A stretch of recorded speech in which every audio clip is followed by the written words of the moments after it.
അക്കുവിൻ്റെ Christmas gift open ചെയ്യാൻ പോവാണേ. ക്രിസ്മസിൻ്റെ വീഡിയോയിൽ ഇത് കണ്ടിട്ടുണ്ടാവും. അക്കുവിന് ഗിഫ്റ്റ് കൊടുക്കണ്. പക്ഷേ ബോക്സ് ഓപ്പൺ ചെയ്തിട്ടുണ്ടായിരുന്നില്ല. ഞങ്ങളെല്ലാവരും കൂടിയുള്ളപ്പോൾ ഓപ്പൺ ചെയ്യാമെന്ന് വിചാരിച്ചു. അപ്പം ക്രിസ്മസിൻ്റെ അന്നത്തെ ഡിന്നർ മനീഷും ടെസ്സിയും ചിന്നും എല്ലാവരും കൂടിയിട്ട് അവരുടെ വീട്ടിൽ വെച്ചിട്ടായിരുന്നു. അപ്പോൾ ഞങ്ങൾ ഇവിടുന്ന് ഇതും കൊണ്ട് അങ്ങോട്ട് പോയി. അവിടെ വെച്ചാണ് അൺബോക്സിങ് ചെയ്തത്. iPhone 16 Pro Max ആണ് അക്കുവിന് ക്രിസ്മസ് ഗിഫ്റ്റായിട്ട് കൊടുത്തത്. ഗിഫ്റ്റ് കിട്ടുമ്പോൾ നമ്മൾ വളരെ ഹാപ്പി ആവൂലേ. എൻ്റെ അക്കുവിൻ്റെ മുഖത്ത് നല്ലൊരു ചിരി ഉണ്ടായിരുന്നു കേട്ടോ. അക്കു ഹാപ്പി. അത് കണ്ട് ഞങ്ങളെല്ലാവരും ഹാപ്പി.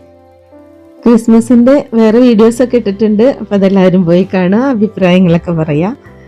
അപ്പോൾ ഇന്നത്തെ വിശേഷം അത്രയേ ഉള്ളൂ. വീണ്ടും കാണാം.